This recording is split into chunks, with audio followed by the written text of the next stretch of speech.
Meat is broken. Meat needs to be transformed. I took the weekend off and I started ButcherBox. We've built a $550 million revenue business. One of the lies of entrepreneurship is... Yeah, I understand that. Something I want to ask you about is that I think a lot of the times when we get into entrepreneurship, we start a business. And I always equate like the first business, or sometimes like first businesses, to like a floppy first pancake. Like it soaks up all the butter. It's like you learn all the lessons from that one, and then you know how to cook the next one better.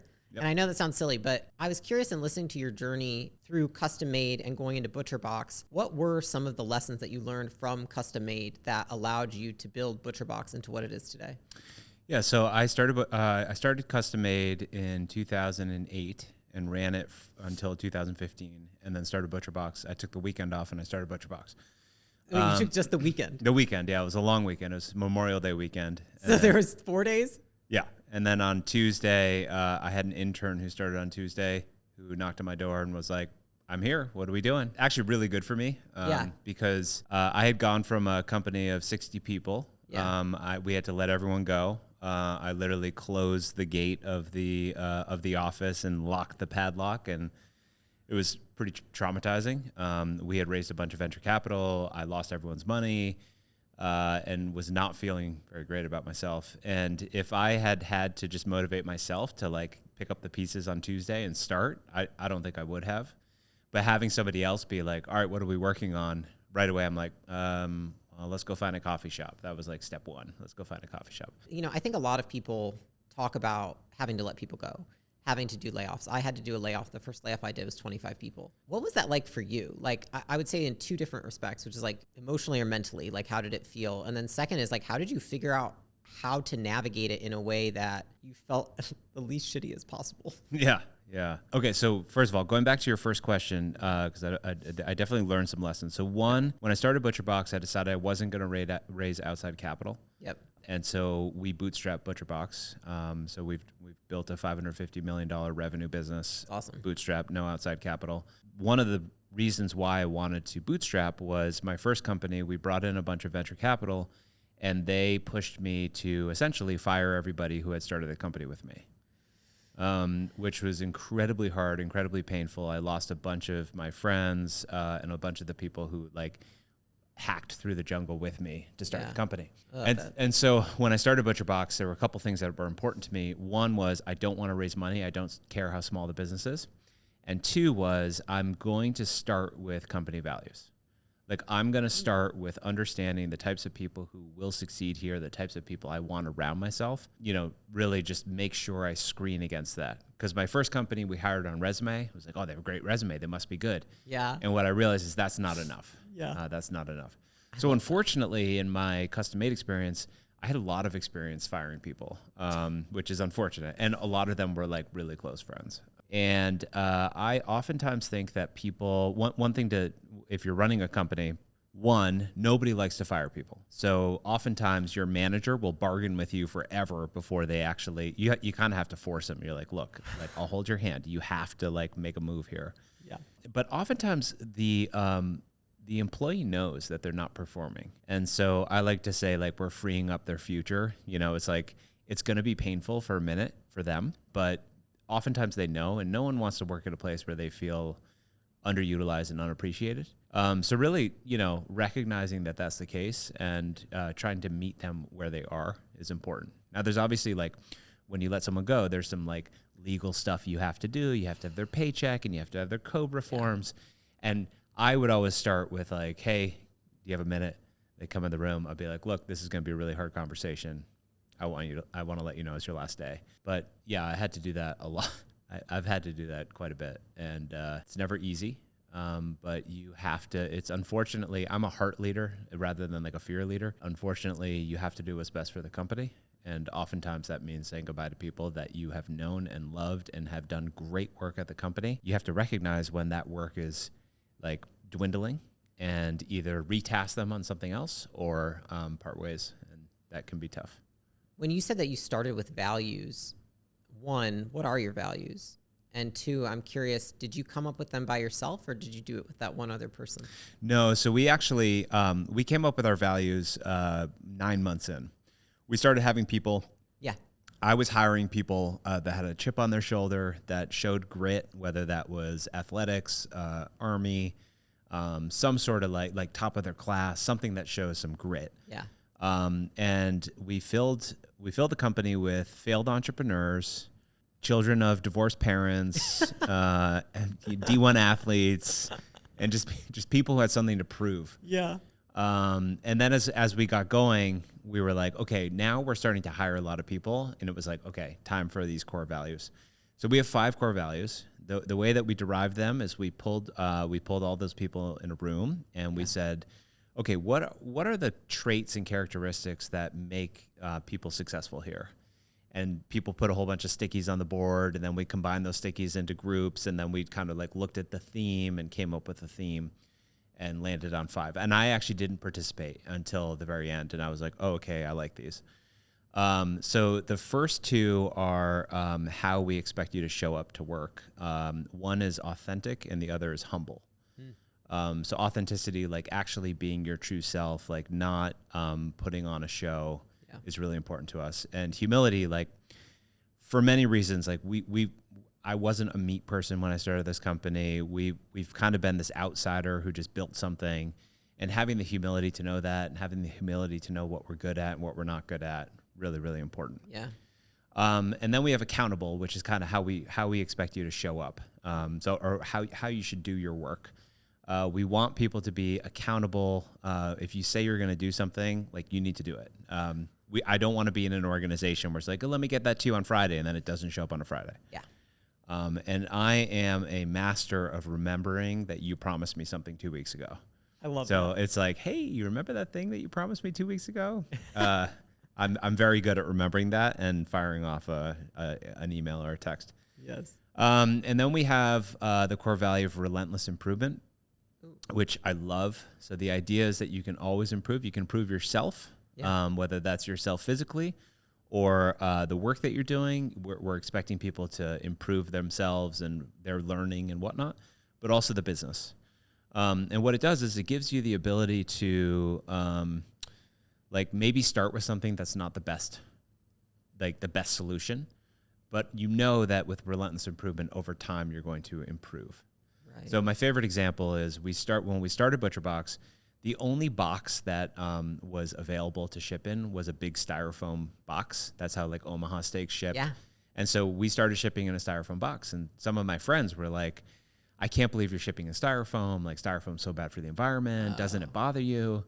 And I'm like, yeah, it bothers me, but it's not like we're building a meat company. I can't even touch the styrofoam box. Yeah. So I still have a styrofoam box in my office as a reminder of like relentless improvement. We're on our 8th or 9th version of a box. We're constantly trying to improve it. And that's how we approach our work in general is you can launch something early that might be a little embarrassing, and then you can continue to improve it. And so we're constantly just trying to improve operationally the business every day. So we're looking at our delivery scores and our customer satisfaction scores and our gross margin and all these things, and we're doing whatever we can to improve those every step of the way. Really good. And the last one is customer obsessed. We like the customer to be in any conversation, in any decision, and we try to align ourselves with the customer and what the customer cares about. One example of that is during COVID, there was no meat on the shelves. And so we saw this massive run up on ButcherBox. We went from maybe signing up 500 people a day to seeing like 5,000, 6,000 people a day. And it became clear within a few days that we were going to run out of meat. Yeah. And I turned to my team. I was like, look, I don't want to go to the grocery store. I don't want my family to have to go to the grocery store. And I don't want our members to have to go to the grocery store. And so we're going to go on wait list so that our members know that they have enough meat. And we let our members know, like, we're customer obsessed. We want you to know that whatever you want to order from us, you can order from us. And we're going to sacrifice growth for being customer obsessed. That's fantastic. I still get emails from people who are like, thank you so much. Like, you held my hand during COVID. You were the only company that wasn't chasing growth. And so yeah, that's a big one. I like to say our company values are all aspirational, like being humble. Like, what does that mean? It's pretty aspirational. Relentless improvement. Am I being relentless enough? And so it's kind of at any given point, you have a spectrum of how you're showing up in all of these different areas. And then we do annual reviews where we rank you on the core values, like whether you're meeting the bar or you're exceeding the bar or whether you need improvement. Yep. And just let people know this is where you are, this is how you're showing up, this is why you're in this bucket. We also, we have all hands meetings every other week where I'm reminding people of the core values, because if you don't keep reminding people, they're just going to forget them. Yeah. And then we give out core value company awards every quarter just to like remind people of, who's exhibiting this value, et cetera. So it's really become like the foundation. And there's a point, we're 200 people now, there's a point where you don't interview everyone anymore. Yep. And for me, that was around 75 people where I was like, I can't spend all my time interviewing. And so as a founder, if you don't have core values, people are just going to guess what the core values are and start hiring people that they think fit in. And if you don't write those down, and if you don't have like specific processes for like, okay, who checked on accountability or who checked on humility in your hiring process, then it can go sideways very quickly. And 100%. My first company, venture funded, brought in a bunch of people who weren't like the starting crew because I let them all go. And I got to the point where I'm sitting in my car and I don't want to go in the office. I just don't even want to be there. And it's like, all these people are strangers. I don't like them. It's just, it was really bad. And so I knew that having really like having core values at the center was going to be really important, as well as a mission, which I'm happy to talk about as well. But I think companies that have a mission, like what is your mission? What are you trying to do here? That's the only type of company I would want to run. Going back to something that you said at the very beginning, which I think ties into this, you said, I want to hire people with a chip on their shoulder with all these things. What's your chip on your shoulder? Because I'm curious. I'm curious what drives you. Good. Yeah. Well, through a lot of introspection, aside from the fact that I had just failed at a company, I lost $30 million of venture funding. That's painful. And, felt like a failure, which put a big chip on my shoulder as an entrepreneur of like, I think I can do this. And I think these people were telling me the wrong things and I'm going to prove people wrong. Yeah. But ultimately, I grew up the youngest of four with a single mother and no father. And, so I have my daddy issues, and those are like, I'm never enough. Yeah. And so no matter how successful I am, no matter how hard I work, no matter how successful the business is, it's just never enough. And understanding that about myself and harnessing that has been a real like talent. But I have a friend who's an investor, and he's like, I like people who have like trauma or, like childhood, something happened in their childhood where they're just like, it just wires you differently. And being the only kid in my town without a father wired me in a way that now I really appreciate. At the time, it was pretty painful. 100%. I can relate to that. I had the same except with my mother. So then I'm thinking when you're talking about humility, for example, I think humility is like there's insecurity and then there's ego. Which side do you tend, like is your natural tendency? Is it more on the insecurity side, like underestimating, or like constantly thinking that you're not doing good enough? Yeah. So like when I talk about ButcherBox, I generally, my story that I repeat over and over is like, I didn't expect this to happen. Yeah. Like ButcherBox wanted to be something more than I expected. I heard you say that. Yeah. And so like, I always give this example of like Simone Biles. I just had this picture in my head that Simone Biles, the gymnast at like the age of 3, is doing like flips. Yeah. And her parents are like, okay, maybe gymnastics. And it's like in her, like parents are there to like give guardrails and to encourage, but like really it's going to be what it wants to be. I believe the same thing about business. And so my first company didn't want to be a big business. We threw $30 million at it. I busted my ass at that. I lost everything in that company. I lost like every weekend we were there working. I gained like 30 pounds. I fired all my friends. I was just like constantly working. And I started ButcherBox and I was like, I don't want to do that again. I want to be around for my children. I want to be healthy. I want to hire people I enjoy working with. Yeah. And so all of that to say, like, I have this vision in my head that ButcherBox was a Simone Biles and that I had nothing to do with it. And so I would imagine that that is probably on the side of like insecurity. Like there's no way that I built this. I have a really hard time because so much like providence happened. So many things dropped into our lap. So many people walked in the door at the perfect time where it's like, oh, if only we had this person. And it's like, there they are. Great. That, you know, maybe I'm either like really lucky or talented, but I tend to go on the side of being lucky. I think there's companies that can be successful by surface level measurement, like revenue, profit. But then there's companies that are successful, like they're going to outlast other companies. And that's in researching you and researching the company. That's the vibe that I got from ButcherBox, which is like quality growth, quality revenue, quality company, which is like somebody could be doing 600 million, but it could be built on stilts essentially. And it could be that it could crumble easily. And so what I've seen is just like, it just screams quality to me. And the thing that I've noticed in people that have quality companies is that they have the hardest time doing two things, which is one, taking the credit.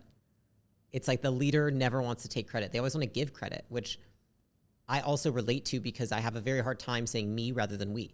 Because I'm sure like you, when you speak to your team, you say, we have done this. We've accomplished, you guys, it's all you. You know what I mean? I noticed that you said that you came in after they had talked about the core values. I'm guessing that's because you wanted to empower them. Correct. Really fantastic. And then the second thing that I've noticed is that I think a lot of really great leaders actually tend to be on that side of the spectrum. Like not like we see all of these people who, and this is what I really want to get through to people, is that we see people that have these really great egos. They're very polarizing. And we assume that's what you have to be a successful leader. But those are just the people who make the headlines because they're so interesting. But for every one of those people, if you look at most leaders of great companies, they're just great people. And they don't say it was all me, and they're not the genius on the top of the hill, but like they're people that are saying, it's my team, it's my people. So it's really authenticity, authenticity and humility, two of our core values, but authenticity is really important. I think to be able to go to a place of work and be yourself as the leader and not feel like you need to put on a mask or be a certain person or like it just... I got too blended with like the CEO Mike at my first company versus just being myself. And I recognize that's a luxury and generally a luxury of being a bootstrapped company or something like that. I agree with you on the quality. I use the word sustainable, but we're trying to like, first of all, introduce sustainable meat and seafood to the world, but also do it in a way in which we're trying to show that capitalism can be done in a sustainable way where you're not just trying to extract from everything. I mean, capitalism in general is this idea that you're just going to like, you know, treat the animal poorly, treat the environment poorly, don't pay the worker well, and like overcharge the customer. And what if you could do well and do good at the same time? And that's what gets me excited is like building a company that has a mission that's beyond like make a lot of money. And I believe money follows passion and mission. And I just really encourage people to find something that they can do and are good at, but that it has like a mission behind it because that's really what carries you during the dark days. The hard times. I'm curious, when you started Custom Made, what prompted you to start a company in general? Like what got you into doing this? Because I think, you know, some people say like, people ask me, for example, they'll be like, why'd you decide to, and I'm like, for me, it just made sense. Like I'm built for it. And I'm curious, like, did you feel like you were built for it? Yes. And it just understood. I mean, so when I was 10, I had a paper route. So at a very early age, I was wanting to like work and saw the connection between work and making money. And I was very focused on making money. In college, I created a whole bunch of t-shirts and sold them door to door. Like, so I was starting to get like high volume sales and, then I dabbled in real estate and, I had a best friend, Seth, that we wanted to start a company together. And so Custom Made, we sent out probably 30 offers for companies to purchase or ideas of companies to start. And he found Custom Made and we decided to buy it and work together on it. And there's a moment where we had, you know, we're both in the same office and we're like, this was the dream. Like we're living the dream. This is amazing. That's cool. Right before it turned into a bit of a nightmare. I'm curious, what was going through your head at that time when the VCs told you to let everybody go? Yeah, I mean, I was young. I think I started when I was 26, and I didn't know a lot, and I was impressionable. And we had like Google Ventures was in our deal. So when Google comes in and they're like, what happened was Google, like when they invest in you, and they're a really great investor. When they invest in you, they offer you all these other services, and they're like, hey, do you want someone to come in and look at your website and like assess your technology? And we're like, absolutely, come on in. Yeah, free work. Yeah, free work. They come in and they're like, this is a disaster. Like, this is the worst website we've ever seen. Oh, man. And we're like, oh boy. And so then our investor is like, you need to do something. You can't just like not do something. And so then that began okay, we need more different engineers. And then, well, we need different product people. We need different operations people. Like, so it just spiraled into like, everyone needs to be different. And then it became, well, the CEO needs to be different. And then, things really went off the rails. So What did they want you to do differently? Or what did they say that you didn't have that they thought was needed? yeah, there's this idea around A players. Uh-huh. Okay, so a company like Google, Yeah. especially in 2015, had their pick of anyone they want to hire, right? And so there's this idea that you as a founder in a very competitive market in Boston should be able to hire top tier talent, like the top of the top of the top. Got it. And if you can find somebody who has a resume that's that good, like they were at the top of their class, then they went and did these amazing things, and why do they want to work here? I don't know. If you can find someone like that, then values don't matter. Like, just hire that person because they're going to have a huge impact on your company. Got it. And I like to talk about, I think I lifted this from someone, but I like to talk about startups being like hacking through the jungle with machetes. Heard you say that. Yeah. So you get dropped in the middle of the jungle and you're just hacking away with machetes. And at that point, it's all about grit.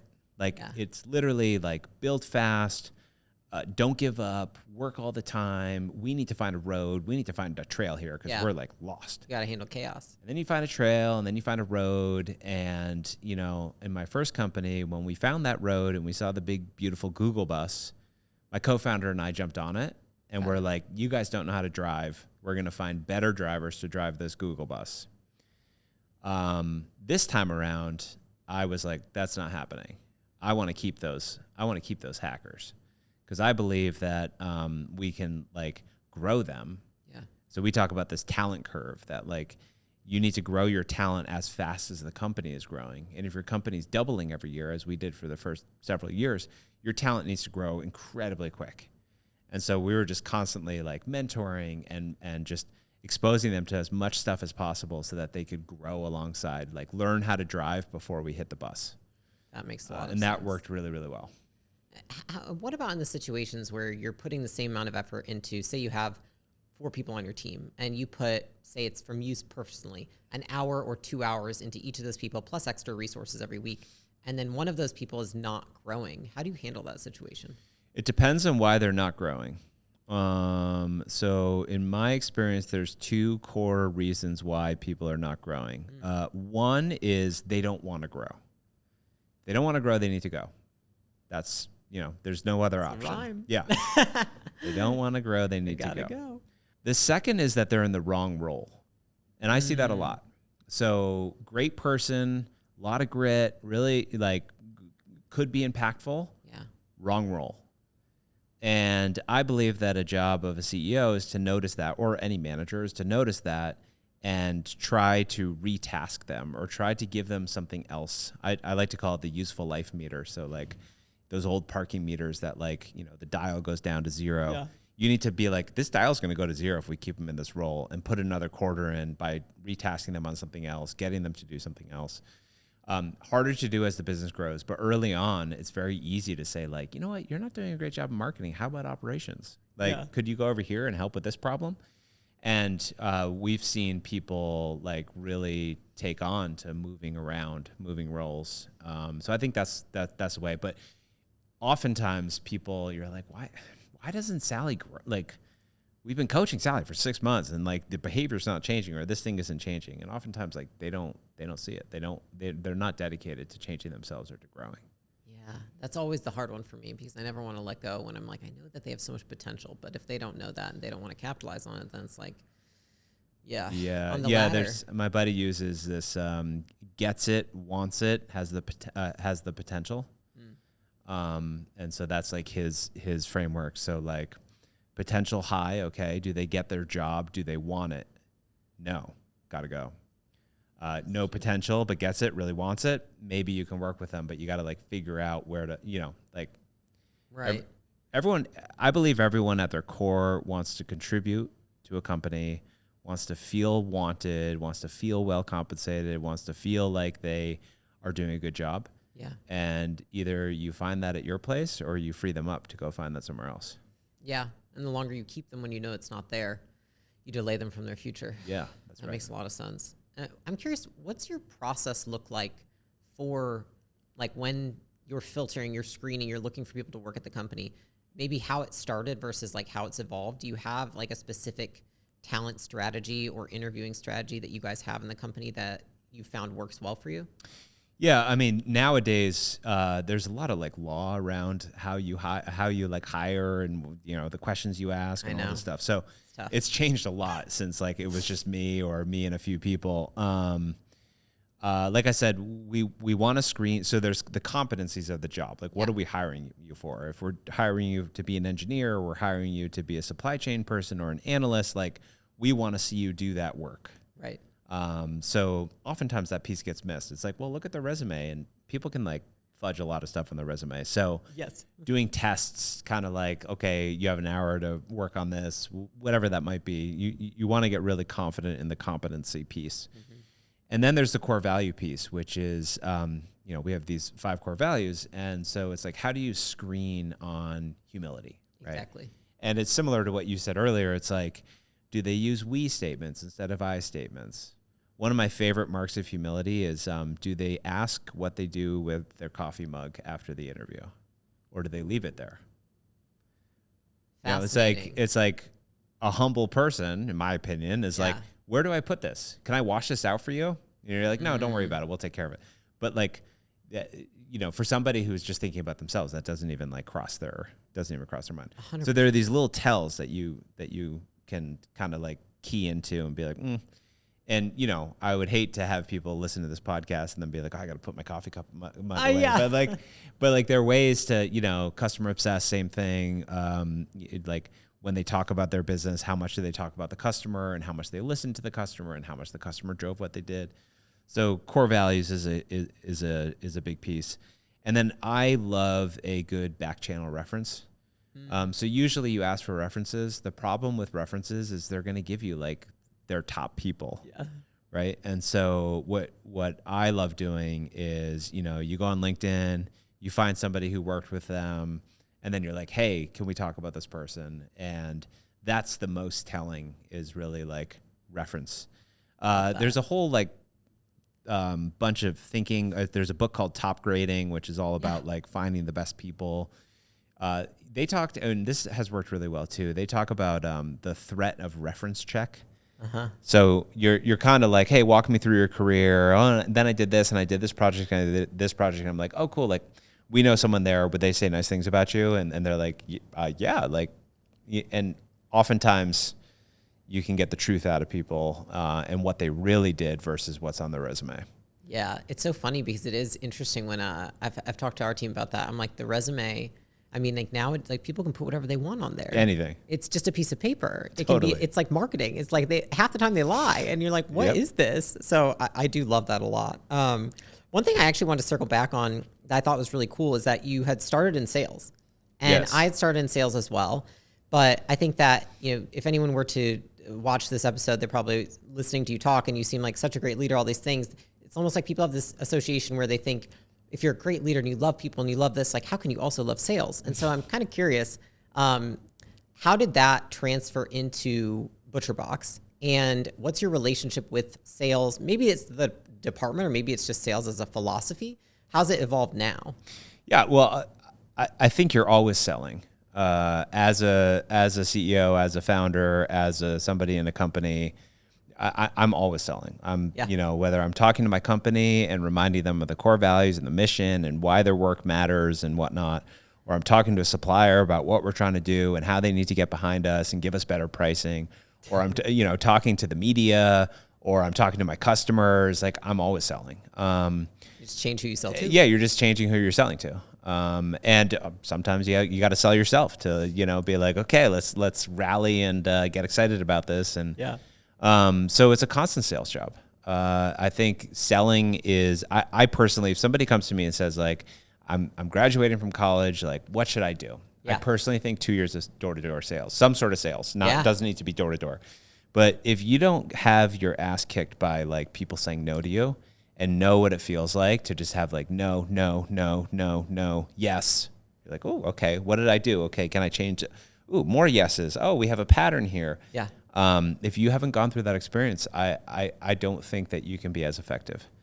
And so I especially for people who want to be executives, I feel like sales is the path. At least it was my path, and many of the successful executives I know, it's their path as well. 100%. It's so back when I was I started in personal training and I had to go get my own clients. I remember I realized like I had to be in sales, and so I was so terrified at first of getting a no. And so I went up to a woman and she was on the elliptical and I was like, hey, would you? And then literally just stopped me and she was like, fuck off. And I was like, oh, wow. And that was like my first ever attempt to like cold, just go up to someone at the gym, try and sell them.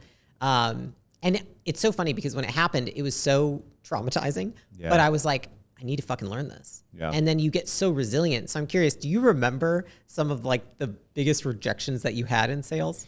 Yeah, well, so first of all, I was a peanut vendor at Fenway Park, which is where the Boston Red Sox play. And basically every day you show up and you get assigned something. Yeah. And so like Diet Coke in the bleacher section, which is the cheap section, when it's really cold out, not a good product, right? And so everyone's like, what the hell are you doing? Yeah. And I worked every season. I basically worked full time in college. I worked every season. So that started just like constant rejection. Then I rented apartments, which is high volume. You just like find people apartments, so many no's. And then I've had two experiences. Like I think sometimes people are like, I want to be an entrepreneur, but it's not going very well. Yeah. I have two experiences that I think are like important for people to recognize. One is I decided after my real estate thing that I wanted a real job, which was a mistake. Like I went off the entrepreneurship route into like corporate America. Oh, wow. And I decided I wanted a job in real estate. I went on 70 informational interviews before I got a job. I slept on a buddy's couch and I had one suit and I went on 70 informational interviews. And like that is, and then that experience was repeated when we went and raised venture capital. We went on like 65 meetings in one summer. It was the summer of no, and just heard no, no, no, no, no, no, no. And I oftentimes like to tell that because I think people don't understand the resiliency and the amount of times that somebody's going to say no before you might get a yes. Yeah. And like entrepreneurship, a lot of entrepreneurship is just pounding your head against a wall until the wall breaks. even when you have a headache, you're just like, I'm just going to keep going. I'm just going to keep going. Again, I'm just going to keep going. It's like, no, no, no, no. So yeah, I mean, there's been all sorts of people who have been, mean about it, not very nice in their no. Yeah. But there have been these like prolonged periods of no, that, I just didn't let it get to me. I'm curious, have you had those prolonged periods recently, like being as successful now as the company is? Do you still have times where despite the success and the evidence and all of that like there's been something where you're like, I still have to bang my head against the wall? Oh, absolutely. In all aspects of my life. Like I track my health very carefully. And that's an area where I'm relentlessly going after, whether it's body weight or body fat percentage or whatever it is. I'm just constantly searching. Yes. I think, the company, like, you have a quote on, it's like, consistency beats something, intensity, mm-hmm. right? So consistency beats intensity. Consistency is, hey, it's a no. Yeah. Like, my body isn't reacting the way I want it to, but like, that doesn't mean you stop. It just means you just keep being consistent. And so that's been interesting at ButcherBox, especially as we've grown. Like, you know, in order for us to double the business, we've doubled the business over and over. In order for us to double the business, we have to add $500 million of revenue. It's a lot of money. So it's like, how do you do that? Well, what you do is you get really clear about like, what do we need to be consistent on? And how do we just keep the drumbeat going over? And like you said before, like you seem like you're going to be around for a while. And that's right. We want to be around for a while. So if we just stay consistent, the no's just kind of go away as you just keep consistency going. No is not as persistent. Yeah. You had said a failed venture is not a failed entrepreneur. Yes. I'm curious when it comes to like everything you're doing right now with ButcherBox, are there still moments where you feel like it could fail, or like, what if it does go wrong? Or because I think a lot of people like see someone like you and they think there's just no way that there's any doubt, that there's any insecurity, that there's any negative thoughts. And I'm curious, like, does any of that seep in, or any of those things from past experiences still come back and you think like, what if, or this or that? And if so, how do you handle that? Yeah.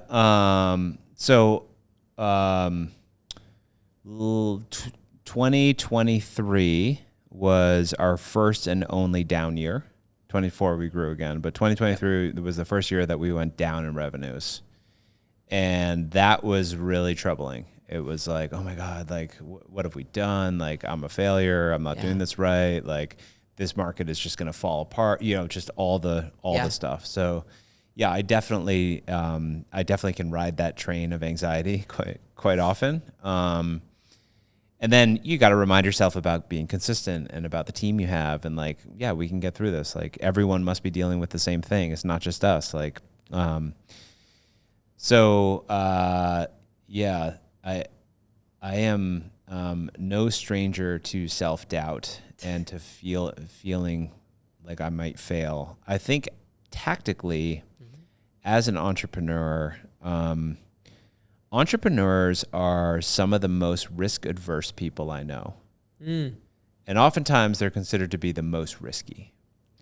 And so like, it's like, oh yeah, just like put everything on your personally guaranteed credit card and just get after it. And like, and you just work all the time and you'll be fine. And the best entrepreneurs I know are ones that know how to manage risk really well. So my first company that, you know, hit the wall, my co-founder and I had done a secondary transaction where we sold our stock and we sold the stock of our original investors, and everyone did decently. Got it. So I walked away from that with money in the bank. So it wasn't a total failure. Understood. At ButcherBox, you know, I have to figure out how to get myself and shareholders like some capital back so that if this thing went to zero, it's not like, oh my God, like obviously that would be heartbreaking, but it's not like I'm not going to be like financially ruined. Right. I talk to so many entrepreneurs who, especially with Amex in particular, they get an Amex card for their business. Oh. They don't necessarily realize that they personally guaranteed it. They run it up and then they're like, we're out of money, but we owe like $150,000 to our credit card. Oh. Turns out that, you go personally bankrupt if you do that. Like it's not like the company shuts its doors and it's like, oh yeah, no problem. It's like end. You personally guaranteed that loan. And it's the same with the SBA. It's all these like loan providers that you are personally guaranteeing it. And so I think like one of the like lies of entrepreneurship is you need to be super risky versus like figuring out how to make things less and less risky as you go along.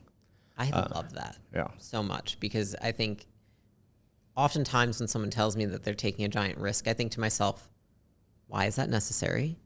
And oftentimes I think that it's because they haven't put more thought into it. It's almost like a reaction versus a well thought out plan. Yes. Yeah. And so to think about like one of the tenets of being a great entrepreneur is managing risk. I think it's really important for people to think about and to like have a plan on, and like, how am I reducing my risk day after day?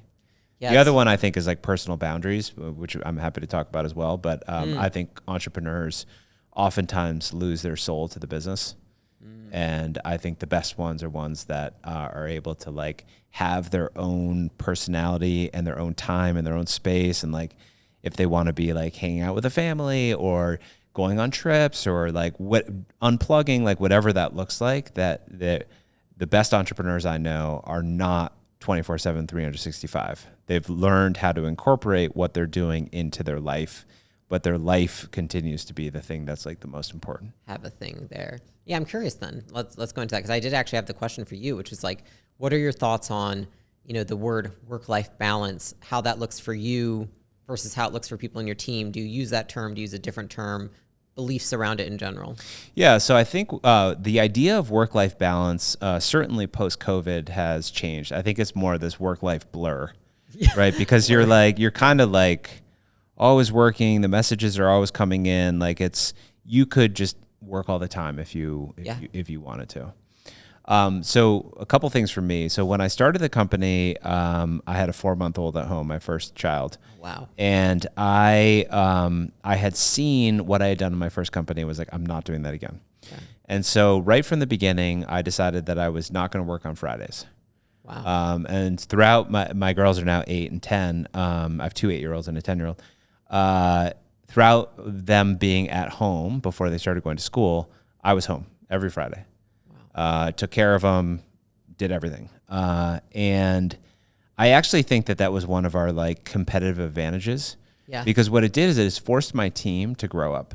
Like my team knew that on Fridays I wasn't going to be reachable. Or if I was, it was going to be a few hours. And so those quick term decisions, those things that needed like my attention, they just solved themselves. Yeah. Which I think is like what like every like founder CEO should be trying to figure out how to get themselves out of the anything. Yeah. Right? Like get yourself out of a job so you can find a different one. Yeah. And so it basically forced people to do that for us. Really cool.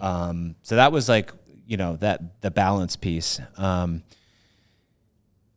have there's a circus act of spinning plates. Yes. You ever seen it? Where you spin a plate and then it's spinning, and then they start another one and they spin that one, and then they grab another one and spin that one, and then that one's wobbling and they run around. And like the best circus acts can be like a dozen plates spinning all at the same time. And I think that is what like us as entrepreneurs and people who like are getting after it like do, is we spin all these plates. And when I originally started thinking about this analogy, I thought it was really funny because anytime that they're all spinning really well, I'm like the guy who's like, let's put up another plate. Like, let's go. God forbid we sit back and just marvel at the plate spinning. Right. Just be like, I'm so happy they're all spinning. No, you don't do that. You just start another one. So something's wobbling just because like that's like the affliction. Yeah. And as I've used this analogy more and as life has gone on, I've realized that like there are in this analogy of spinning plates, and your job is to go to the one that's wobbling and get it spinning again. There are some plates that cannot wobble. One is your health. You cannot sacrifice your health for your company. It is not worth it. I agree with you. I got to make all this money. Like, well, you're going to be dead. So, the company will not run without you. Yeah, it won't work. So the next one is your family, your marriage, your kids, whatever that it looks like for you. Like you cannot sacrifice that for, it doesn't matter what's happening over here. It's like these plates don't wobble. Yeah. And so for me, my health, my time with my family, I do very little travel. I try to, even if I'm coming to Vegas, I'm taking a red eye home. Like I don't like missing time. Yeah. And as a CEO, you can say yes to everything. Like if you say yes to everything, I mean, I could be traveling every single day. I could be somewhere and thinking I'm doing something important. Yeah. And like, feels so important. It's so important. It's like, oh my God, they have to hear from me. And it's just this, you can get very caught up in the culture if you don't have boundaries. The last thing I've done for work-life balance, and it's worked incredibly well, and it's started to spread, which I really love, is I put I have a footer note, like a footer thing on all the emails I send. So I like change my footer. Okay. And it says, I will be unresponsive to email between the hours of 5 p.m. and 8 p.m. because I'm like hanging out with my family. Yeah. And then after 8 p.m., sometimes I look at my email again and I might respond to you, but that doesn't mean you need to respond. It just means like I'm just getting through my email inbox. Right. So unless it's marked urgent, don't respond to it. And I've seen people like really appreciate that I'm just like, no, this is like, I'm just gonna put my phone away for like a few hours. That's harder and harder to do. You know, it's like, it's just more all encompassing. But I think incredibly important for leaders and then to tell your staff that as well, but leaders, and then to push it to your staff of being able to take time to think.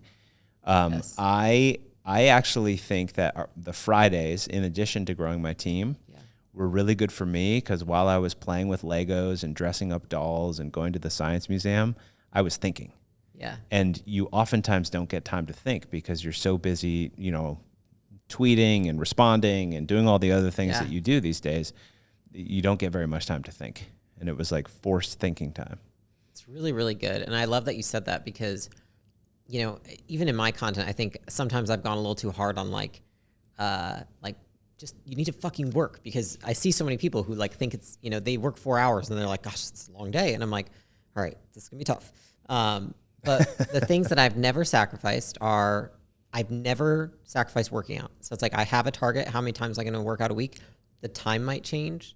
The nature of the workout might change, but like my team knows, like I'm not missing a walk or a lifting session. Like one of those is happening because I want to stay healthy. And I don't feel good about myself if I skip it.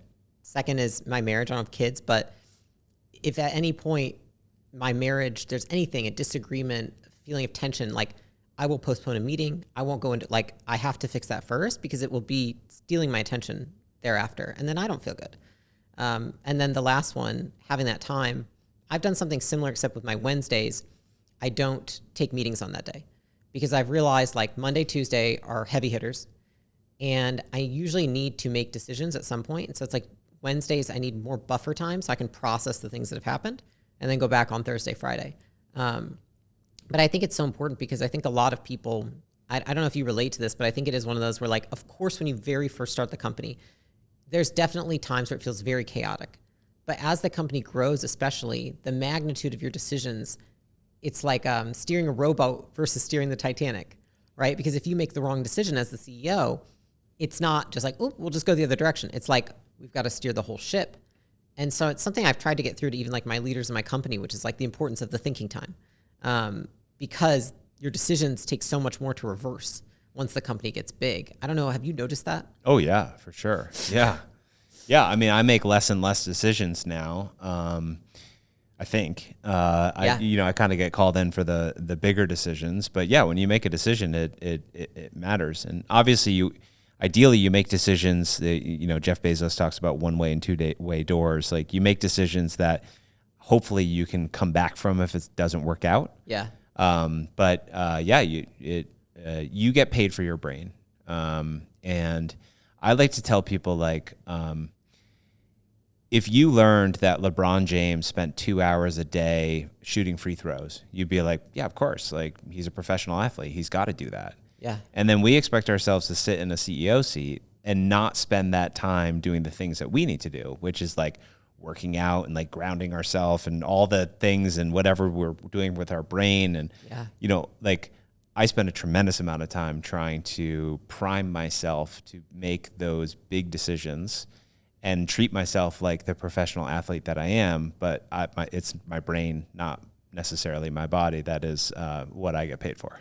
I love that. I recently told my team, I said, because people say like, what's your hobby? I was like, I am a business athlete. Like, business is my sport. And so like, I treat myself like that when I step into, it's like the arena every day, right? Yep. I told people, I was like, I look at my one-on-ones and it's like, how am I going to score the goal? Like, what's the objective of this one-on-one, of this meeting, of this, pitch, like whatever it might be. And so I really do love that. I'm curious, one thing that you said it was on Guy Raz, you said you spend a lot of time hands in, head down in the beginning, but now the goal is to have your head up. Yep. So I am curious, because you kind of just alluded to that. How has your day-to-day and your job changed over the evolution of ButcherBox? Like maybe if you were to chunk it into like the seasons that you've had. Yeah. So you start out. So first of all, on the idea of working all the time or the 4-hour day. Yeah. When I started the company, the very first day, I had an intern working with me, $10 an hour, freshman in college. And the reason why I did that is I was leaving a company of 60 people. And I knew that if I was responsible for doing everything, it wouldn't happen. Totally. And so I think like, you know, being in tune with like what gives you goosebumps and what do you think you're really good at versus what you're not good at is really important. Like if you only want to work 4 hours a day, that's fine, but you better have someone who's working another 8, right? And you pay them $10 an hour, or probably a lot more now, but like, that is how like you can, you know, get some leverage on your time and energy. Very first was like somebody to motivate me, right? It was like somebody who could do some of the stuff I didn't want to do. Yeah. Then you get to like a size of 10 people and it's like you're conducting an orchestra. So it's like, what are you doing? What are you doing? What are you doing? Like, here are our goals. We're very goal oriented. We always have like 3 to 5 goals every year. This is what we're going to do. We break that down by quarter. This is what we're going to do this quarter. You can break it down by week. What are we doing this week to drive the quarter, to drive the year? But at that point, I'm in everything. Like, I know everything. I know every number. I know everything. Yeah. And I will say, so when COVID hit, we closed the office. Everyone went away. Then it became online. We have a few dashboards that we look at. We have stuff that I have stuff that I look at to be like, how's the health of the business going? I probably have stayed in the head down for way too long. And I feel like I'm now picking my head up. So recently I got rid of all of my regularly scheduled one-on-ones. Wow. Okay. Yeah. So I went from meeting with, I have 8 people who report to me. I went from meeting with them every week. Yeah. And then I met with the team below them, all the VPs. I met with them every month. Yeah. I got rid of all of them. I do that. So I'm like, okay, so why'd you get rid of them? Oh my God, it's amazing. I did because there was like a movement. There was Jensen Wong and then Brian Chesky, and people were like, yeah, I don't do one-on-ones anymore. And what I realized was a one-on-one, like you said, it's like, okay, what am I trying to drive? Like, what's the thing I'm trying to drive? One-on-ones are great for personal connection time, right? Like, get to know someone, ask about whatever, you know, like get to know them better. Yeah. And you need to maintain the personal connection. That's important. Yeah. But the details and the stuff, what ended up happening for me is I realized that like I'd already talked to their direct reports because I had these monthly meetings. I already knew that there was an issue with this direct report and someone else's direct report. And like, I just got caught in like all the drama. It's just like, and I'm not like making high value decisions. And I'm kind of just reminding people that they should go talk to like the other executive. And when I really took a hard look at like, what am I spending my time on in these one-on-ones? Yeah. One, like people on the other side of the one-on-one, they have to prepare for it. They have to think of like, oh, I have this time with Mike. Like, what am I going to ask him? Like, what are the questions? Like, what are we going to talk about? So they're preparing, they're wasting time. I'm wasting time. And what is done is it's like freed up. I mean, I think I had 23 hours of one-on-ones per week, all gone. So it's freed up 23 hours of time. Wow. And then it's like, what do you do with that time? Well, for one, what I love is I still do one-on-ones, just not regularly scheduled. So now it's like, hey, Mike, I have this issue. Can we talk about it? And I can talk about it until like, I'm kind of like, they're like, are you free? I'm like, yeah, I'm really free. Hours back. I'm really free. So we could talk for 2 hours, like whatever you need. And so I can be there for the things that matter. I can be there for like the big rocks or the big objectives that I have that I need to push forward. And so this I feel like is the new heads up that I'm starting. I know I talked to Guy Raz in like 22, but like I'm starting to really see a path where it's a lot less like in the day to day. That's really interesting. And I've actually found that it's not helpful. It's no longer really helpful for me to be like, hey, why is this number down? You know, because people get, one, I'm the CEO, so they get a little worried about that. And then two, they'll probably guess at an answer because like they want to, impress me, but that doesn't impress me. And then I'm like, well, you're wrong because of this thing. And then you already know. Then they're like, then their manager gets upset. And, nowadays I found, which I love, is, I was on the plane here and I'm like looking at something and I'm like, why is that number down? Like, and so I texted a few people or I chatted a few people and I was like, why is this number down? They're like, yeah, we already saw that. We have a team. We'll let you know at 3 p.m. And I'm like, great. Like, and it's kind of like not being around on Friday. It's like, as I step out, I'm making space for other people to step in. And so now I really look at my job as reminding people of the values and like storytelling and, you know, those high value meetings, high value decisions, all of which I love. And Right. so I can like do the thing I love rather than be in the day-to-day minutia. And I can give space to other people so they're not like, well, let's wait for Mike and he'll make the decision. Now they're just making decisions. Great. It's funny. I have like PTSD because at one point I was like, I'm not getting on any of these meetings today. And I walked and I heard someone say, well, let's bring this background and wait for Layla. And I walked in and my EA was on the meeting and I was like, you fucking told them not to wait for me. Don't wait for me. Like, no. Yeah. That's really interesting and inspiring. And it is such a trend I've seen. Alex sends me consistently shorts from people who have done it. And so I've oriented my cadence. So I have every other week, but I have not eliminated them. And I think it is this fear that you're going to lose the personal connection. Maybe it's something to that degree, specifically with people who are hybrid. I'm curious, like to get to this point, do you have were there any people that were unlocks in terms of like hires or strategic leaders for you? Yeah, for sure. Yeah, my first unlock, so we were about a year in the business. We had about 6,000 subscribers. We were sending about 10 pounds of meat per subscriber. So we were sending like 60,000 pounds of meat. Is that how you guys measure that, pounds per subscriber? At the time we did, yeah. And so I'm like, there's got to be somebody, and we knew nothing about meat. Like I ate meat, but I didn't know how to like buy meat or. Yeah. It's like there's got to be someone out there who, if they saved us like 25 cents, they could make up their salary. Yeah. Like somebody who's a professional meat buyer. Totally. And so I found this guy, Mike, and he ran meat and seafood at like a large grocery chain. But he had retired. He had retired 2 years prior. And so he was bored, and I pulled him out of retirement, and he started working for us. That's cool. And the thing that started was what I called the barbell strategy. Okay. So going back to the hacking through the jungle with machete, so I have all these young people who like don't really chip on their shoulder, a lot of heart, not a lot of knowledge. Yes. And then I hired this guy who was in retirement. Yeah.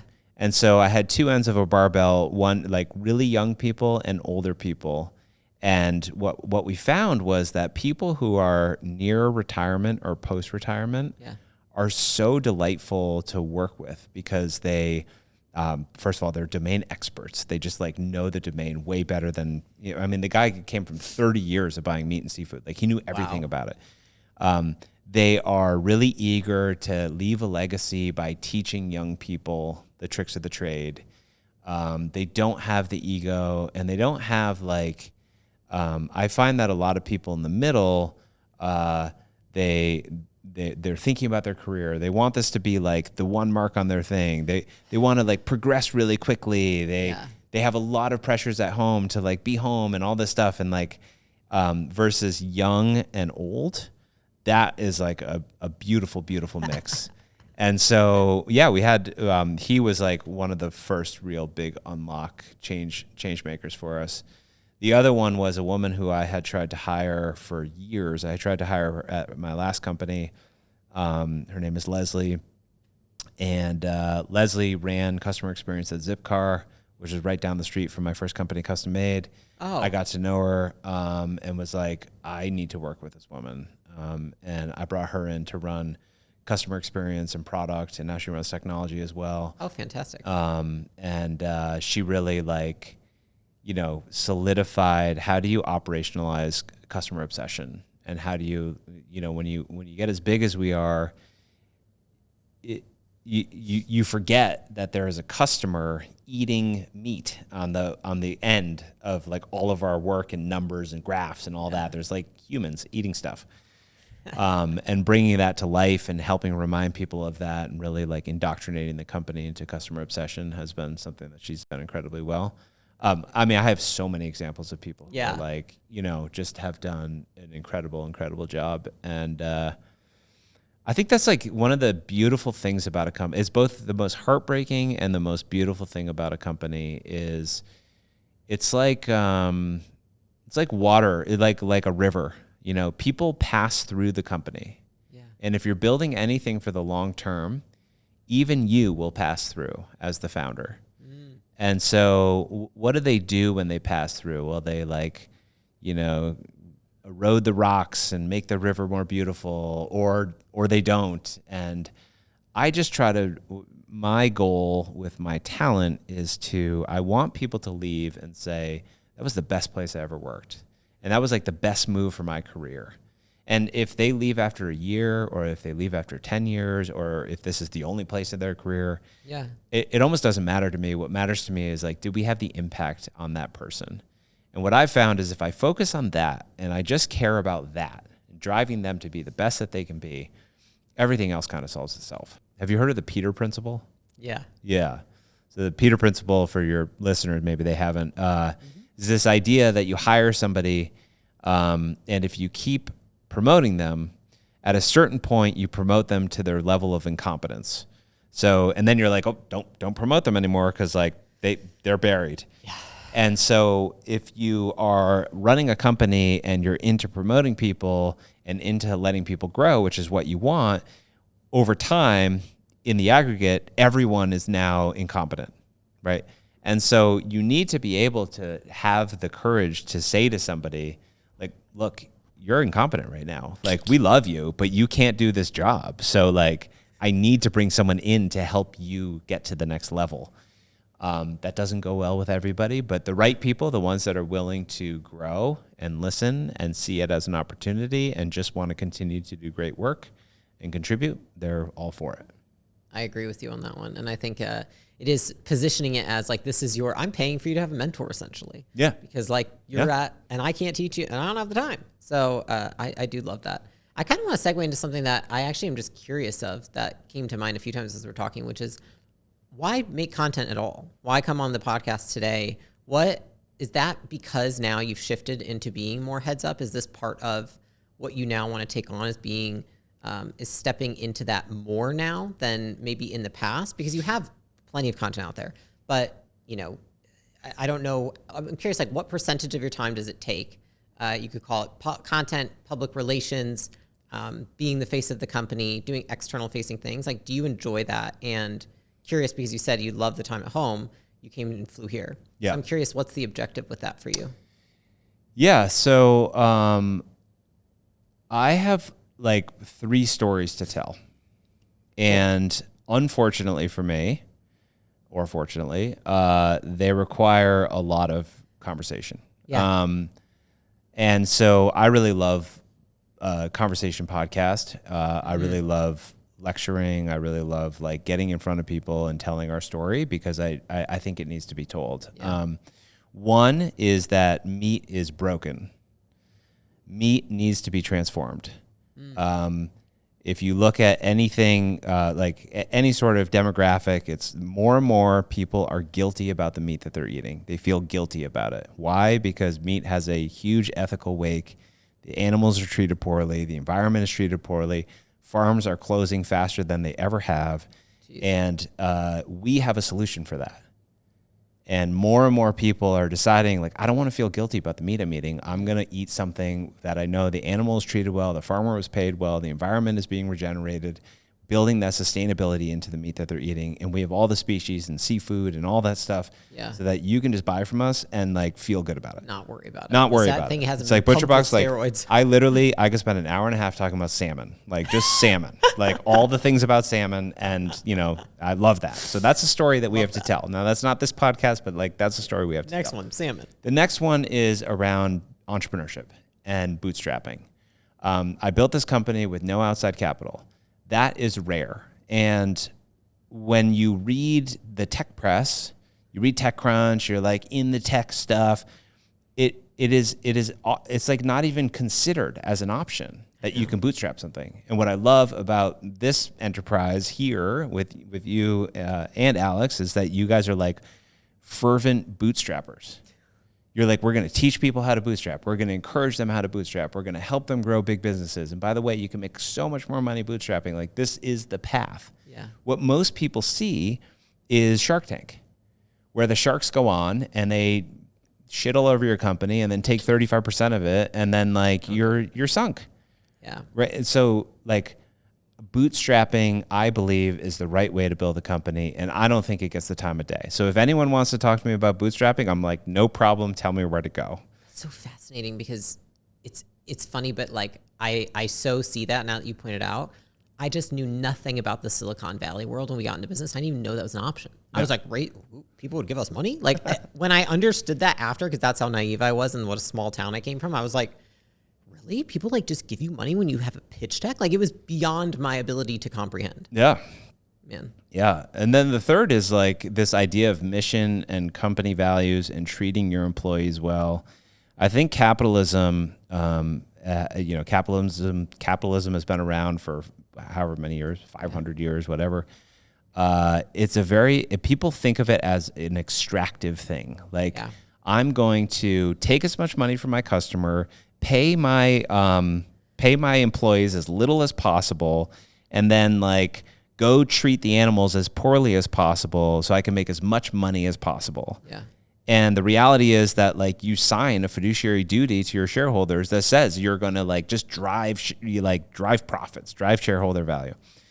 And I just think that is not what this world needs. What this world needs is people who want to build a company and do incredibly well, but do good as well. Can you treat your employees well? Can you have a mission that's bigger than like make tons of money? Can you like almost blur the line between like a nonprofit and a for-profit and build something that's sustainable and growing and profitable and do it in a way that honors the whole system? And so like basically anyone who's willing to let me like get on my soapbox and talk about those things, like I'm all for it. I'm like, yeah, put me on. I love that. Have you, and it's about 10, 15, 20, I don't know, 20% of my time, something like that. Okay. That's about what I've heard from most CEOs who are also public facing. So that's confirming. Have you read John Mackey's book, Founder of Whole Foods? Yes. Where he talks about win, win for the community, win for the customer. It came to mind when you were talking about that, which is like, I definitely think through that too, which is like, you can't make the decision unless it's a win for every party involved. I love that that's central to what you're doing. Yeah, I mean, I think it's like, for me, it's the only way to build a business. You know, and I was just being here today and just seeing all these like hungry entrepreneurs who are trying to like make a difference. Like the amount of impact that you can have, like even today with 140 people here and all of their customers, and it's so massive, right? And like, it's just like, that's what we're here for. Make a big ripple so it just creates something different in the world. Yeah, I agree with you. I'm curious, like, have you felt, because talking about capitalism, when I first got into business, granted it was only 10 years ago, things changed so much. It was like, it was one way and then it ebbed the other and now it's ebbing back another way. Have you felt that as well in your business? Like the cultural shift through the process of hiring, through the process of what people expect in the workplace, because it's interesting because sometimes I'm so busy in the business that I don't realize the outside forces that are affecting it. But it's definitely been something that when I look up and I reflect back, has greatly affected like a lot of especially in the people department, the HR department, the things that are considered norms and such in there. Has that been something that you've noticed too? Oh yeah, for sure. I mean, so we have most of our backbone is outsourced. So we don't own our own farms. We don't own our own slaughterhouses. We don't own our own distribution facilities. Yep. But when you think about meat is oftentimes known as one of like the worst jobs. Yeah. Working a slaughterhouse is like The Jungle was written by Upton Sinclair back in like the 1800s. And so we saw huge changes in meat during COVID. Oh. If you remember in COVID, people in meat plants were dying. And they were being forced to work, and they weren't slowing down the chain, and and then they did slow down the chain, and then there were shortages, and people were really concerned. And I just remember buying a crap ton of meat. Yeah, exactly. So yeah, I mean, we've navigated a lot. I mean, so my first company I started in 2008. So I've been running a company now for 18 years, which is a long time, and there have been ebbs and flows. I think the consistent thing is trying to build a really great place that people are proud of working for. But yeah, there's there was engineers are impossible to get. And then it's like, well, AI is disrupting us. So now like there's lots of engineers. I wouldn't want to be an engineer. People in meat plants were oftentimes paid very little and whatnot. And then they couldn't find any workers. So then they started adding all these expenses, and labor costs went way up. And there's all sorts of ebbs and flows and ins and outs. And that's what makes business great. It's such a fun game. It's just like such a great game. I agree with you. I am a big fan of being incredibly transparent with my company.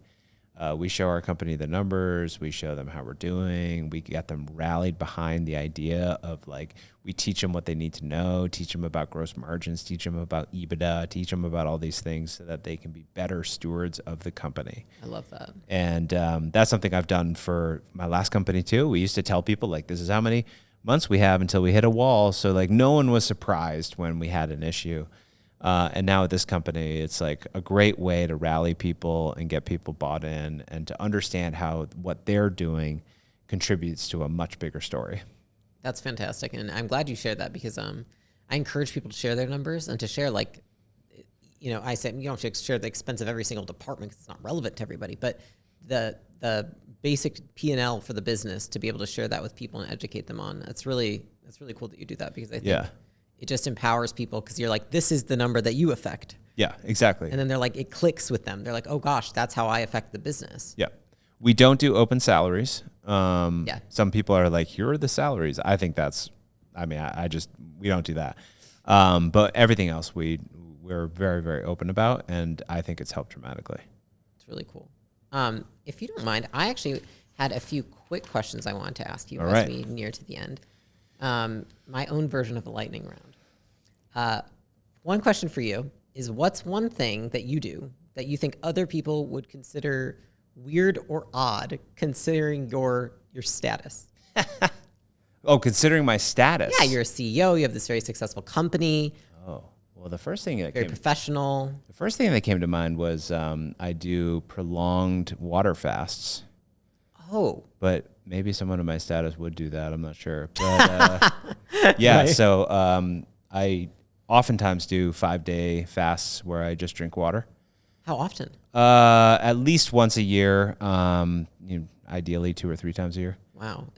What's that been like, the experience? Oh my gosh, it's amazing. It's so cool. The first 24 hours you're super hungry. First 48 hours. The first 24 hours you're hungry. 24 to 48, you're really hungry. You're like not doing well, not a lot of energy. After about 50 hours, your body shuts off your hunger response. So you're just not hungry.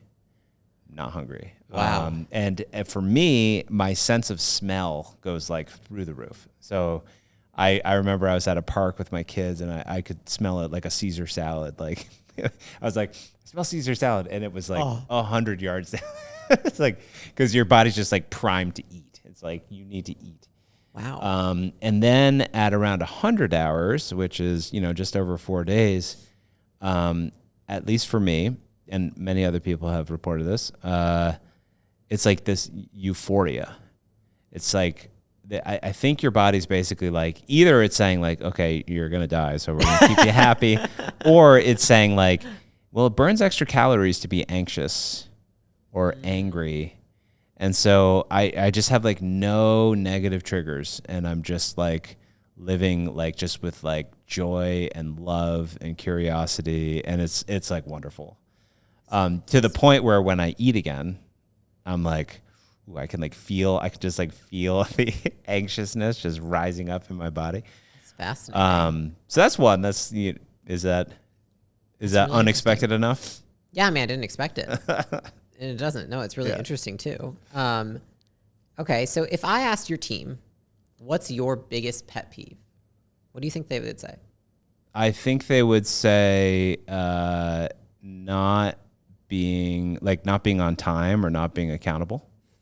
I was going to give you my example, which is not being on time. Yeah. I mean, it's just like, time is money. Yeah. Like, show up on time. That's great. Are you like, if it's, say a meeting starts at 12 and someone shows up at 12:01, do you address it? Yeah. I mean, I usually say time is money, and usually my executives are like so back to back to back to back.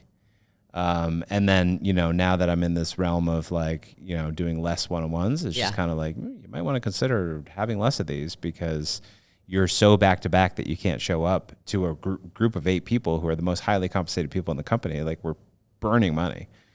Yeah, I address it. I wouldn't say I'm like hardcore on it. When we get in a meeting, the first few minutes are like catch up anyway. So For sure. Yeah. Break the ice. Yeah. As long as they come in while the ice is being broken, I'm good. If it's after that, then we'd have more of a problem. Yeah, I understand that. Okay, tactical. What is your favorite like automation organizational tool? Just like tool you use most often in business? What? A notebook. No, that's cool. Yeah. So you write most things down. Yeah, I like crossing things off. So Satisfaction. what I do is I have a notebook usually with like graph paper, the grids, and I like to write it and then I put a checkbox by it. And then once it's off my desk, I check it. And then once it's confirmed done, I write it off. And so that's how I'm really good at like 2 weeks from now being like, hey, whatever happened with that thing you were going to give me is because it never got crossed off. It got checked. And so that is like my system. Use a yellow notepad or? No, white, definitely white. Okay. And I over the years I do a lot of goal setting. I do goal setting for myself personally. And then I bake that into my calendar or into like, I try to do like, what do I need to accomplish today? What are the few things I need to accomplish? Just focus on those and just block out the noise. I like that. Write it down. Okay. I feel Not like very automated, it's a No, but piece of paper and a pen. Yeah, it's funny because people ask me all the time, they're like, do you use some crazy, I'm like, oh, I've got a notepad on my phone and I've got one on my desk. Yeah. You know what I mean? Notepad on the phone is great too. I had a 5.5 hour flight getting here, and I went through my entire notes, and there was a lot of stuff I forgot to do. So I was just hitting stuff that was like 5 months old. I love plane work. Felt great though. Just cross it off. That's fantastic. Yeah, it's great. Plane work is my favorite work. Okay, I already know this one. I feel like, but I said meetings or emails. Meetings or emails? If you had gun to head, Phone there's call. only one. What did you say? Phone call. Phone call. Okay, so you like that better. Yeah. I like phone calls too. Yeah. You could like walk around. Yeah. I hate sitting. Yeah, during COVID, I was like, I'm not doing the Zoom thing because all I do is look at myself and like I can't even pay attention because and even when I hide myself, then an email comes in, and so I have a pond around my house. It's like a 3-mile loop, and I just if I'm not in the office, I would prefer to be on the phone, walk in the pond. It's funny because I'm the exact same way. It's like I love the phone call, so I'll call into the meeting if anything, because it's so hard to sit at your desk all day. Yeah, it's like who wants quality to of do life. that? I'm so much happier when I'm walking. I'm like, I say, do you want to do a walking one-on-one? If I do the one-on-ones walking, even me here too. we go outside, do a loop. I put 2 treadmills in the gym in the basement. I'll go down there with some of my direct reports. We just walk on the treadmill together. Anything but sit. So I love that. Remote work versus in-person work. We have both now. You're hybrid. We're hybrid, yeah. So when COVID happened, we closed the office, all went back to our houses. And at the time, we had, I think, 2 employees who weren't Boston located. And then everyone scattered. And so our younger demographic at the company did what I was like really jealous of. They would go stay somewhere for like a month. So they're like, oh, I'm going to be in Minneapolis for a month, and then San Diego, and then Las Vegas, and then Austin. Oh, you know what? I love Austin. I'm going to stay in Austin. And so there was just this huge dispersion of people. So we're now 60% Massachusetts, 40% remote. Got it.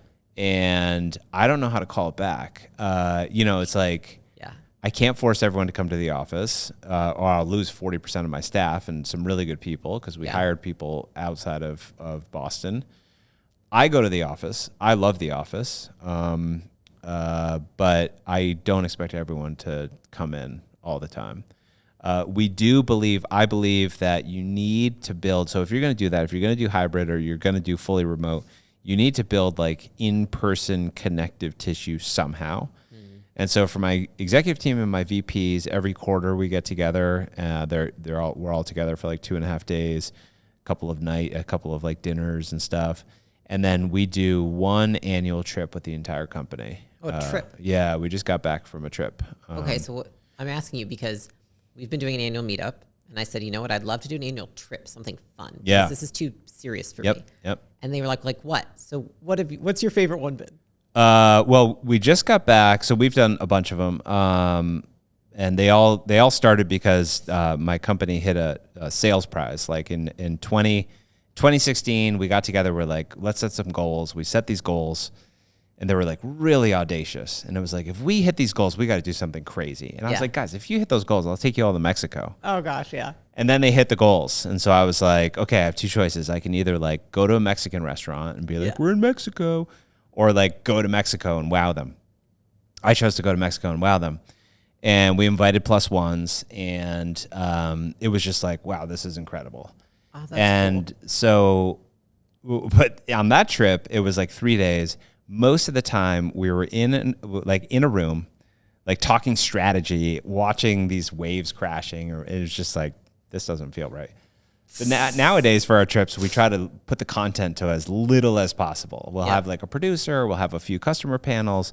It's like an hour to 2 hours of content a day. And then the rest of it is like trying to build glue, like go hang out, go to this thing. You know, we have this event activity. We just did it was our 10 year. This is our 10th year. Oh, that's cool. So we just did, thank you. We just went on a cruise, which was cool. Okay, it was cool. I was like, that could go one way or the No, other. it was great. It was great. It was a big ship. It was a celebrity cruise line. There was like 2,000 people, but we had we invited plus ones, so there was about 270 people who went, and it was awesome. We went Fort Lauderdale, Key West, day at sea, Bahamas, and back. So, you know, not super adventurous, but for some people, very adventurous. Like I travel a lot, but for some people, I was like, wow, like, and I'm not a cruiser by any stretch, but it was awesome. We had such a good time, and I actually showed on the opening night. I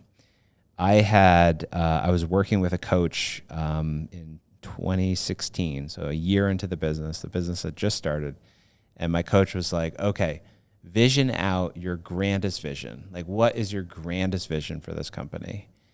And I wrote down on a piece of paper, which I just happened to find like a few weeks before the cruise.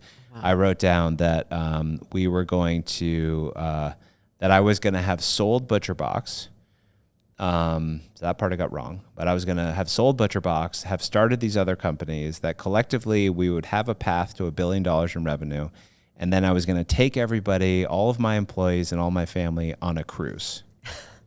And I like didn't remember I wrote this, but I found it. I was like, holy cow. And so I shared it with the company, and I was like, you know, this is both a reminder that when you set your intention on something, you can like manifest amazing things in the world.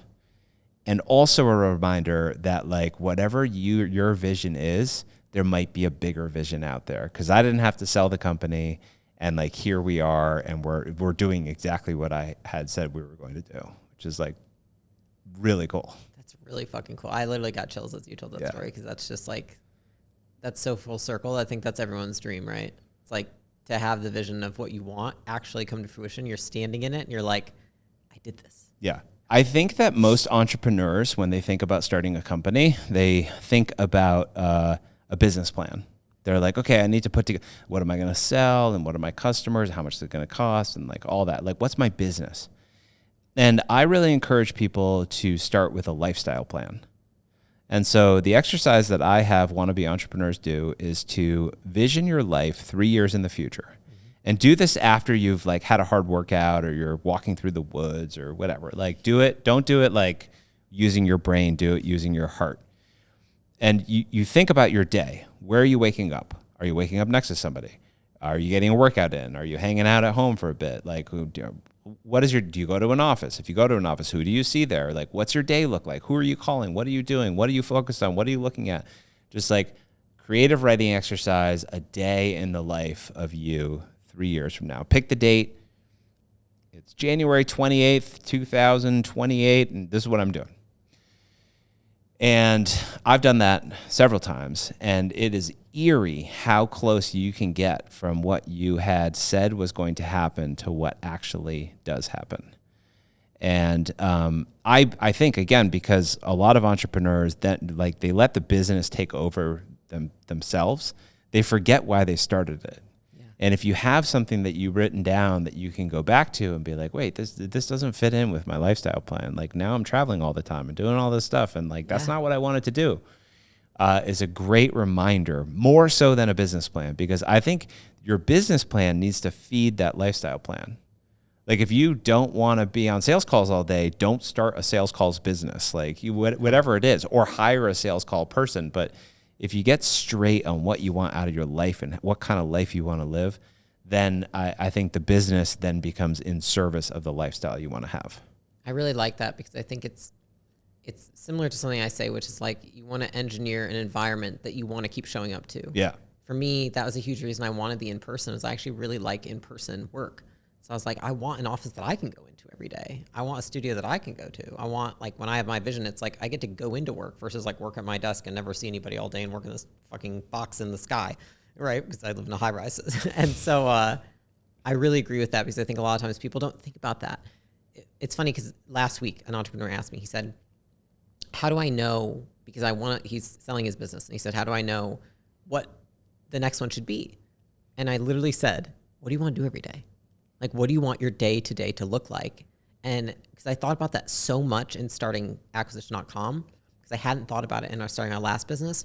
And I ended up honestly being pretty miserable some of the times, because I realized I'd built a business that did not support the kind of stuff I wanted to do. It wasn't social enough. It was all remote. It was very disjointed, and it just wasn't the kind of thing I wanted to do every day. And so it made me want to quit. And it's like, if the CEO quits, the business doesn't go anywhere, right? And so I think that's really, really important, and I like that you added that in. So thank you. Yeah. I appreciate your time. This has been really fun. I, for some reason, expected to have completely different points of views on business, like maybe you from myself, and there's just so many things you said, I just found myself being like, fuck yeah, like that's it. Yeah, success leaves clues. So thank you for being on. I really appreciate it. Yeah, thank you for having me. That's been great.